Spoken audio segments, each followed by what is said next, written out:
Kalau kita mereview punya orang, itu kita istilahnya harus memahami pikiran orang itu. Kita harus gimana caranya telepati ya istilahnya. Halo teman-teman, kembali lagi ke Brand Advice Chat. Kali ini kita akan bicara tentang kontrak review atau kontrak drafting, mana yang lebih penting, bersama Dr. Michael Hans di samping saya dan saya Yuriko Sartono. Jadi mungkin di awalnya bisa dijelaskan gitu tentang prosesnya dari kedua hal ini, Pak Michael. Bisa, jadi kalau kita ngomong drafting tuh maksudnya kita bikin kontraknya dari awal. Jadi dari scratch, dari nol kita yang rancang semuanya sampai jadi kontrak. Nah, kalau review itu biasanya kita represent klien kita bantu mereka untuk menganalisa, memeriksa kontrak yang dibuatkan pihak lain.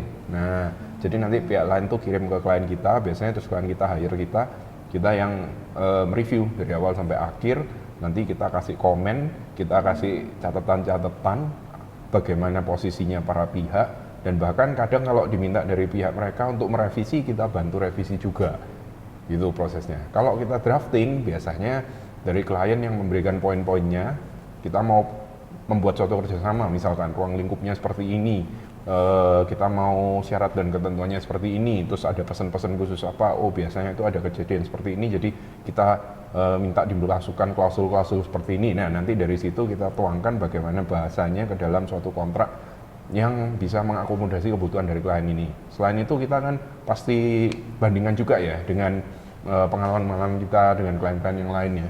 Nanti dari situ kita bisa kasih masukan, oh kalau kontrak tentang franchise misalkan itu biasanya ada pasal seperti ini, ketentuannya ini yang lebih cocok kayak begini, terus mungkin kita harus cover pasal-pasal yang suplemennya. Jadi misalkan, oh ini harus ada pernyataan dan jaminan seperti ini karena nggak punya dokumen ini. Nah, itu prosesnya kurang lebih sama, bedanya cuma siapa yang mengedraft di awal aja. Karena nanti kita setelah drafting pun kalau direview oleh pihak lawan, nanti biasanya ada diskusi lebih lanjut.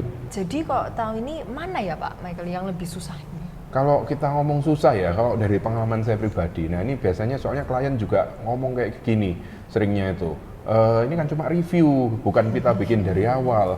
Kalau menurut saya dari pengalaman, malah seringnya itu lebih gampang kalau kita bikin dari nol.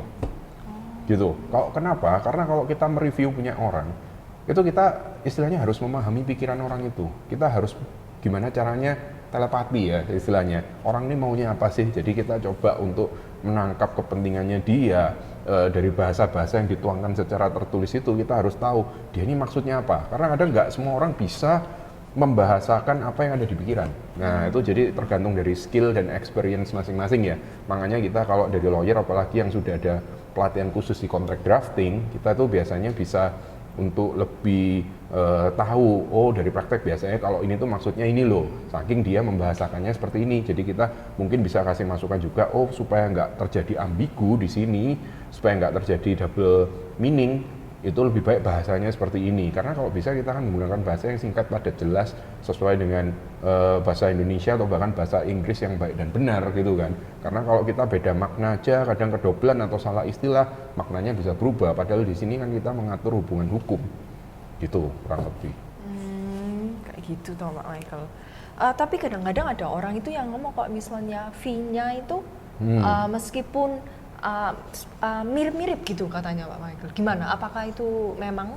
Ya, memang kalau prakteknya ada yang fee untuk, ya kita nggak ngomong berapa ya besarannya, cuma biasanya fee antara review sama drafting tuh rata-rata hampir sama. Nah, biasanya orang-orang tuh bilang, kita cuma review, cuma baca kontraknya, kok lebih mahal, atau bahkan ya minimum sama dengan fee-nya untuk kontrak drafting. Nah, di situ saya bisa bilang kalau untuk kontrak review ya sama aja kita, karena di situ ngabisin waktu juga untuk baca kontraknya dari awal sampai akhir, bahkan bisa makan waktu yang lebih. Kenapa? Karena kita kalau ngomong kontrak tuh kan ada yang namanya boilerplate. Boilerplate tuh bagian yang sudah standar lah, sudah baku.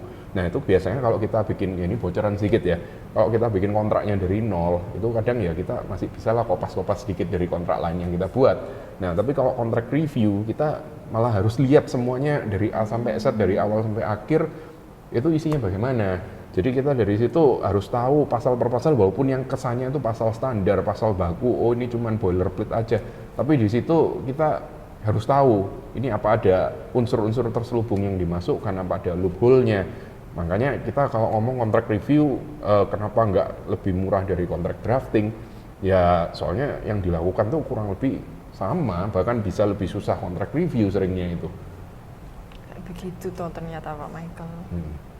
Oh, kayak begitu ya Pak Michael. Nah, kalau gitu kalau teman-teman misalnya ada pertanyaan tentang kontrak, jangan malu dan langsung tulis pertanyaan kalian di kolom komentar kita atau langsung kirim DM ke Brand Advice. Kalau itu kita ketemu di kesempatan berikutnya. Dadah!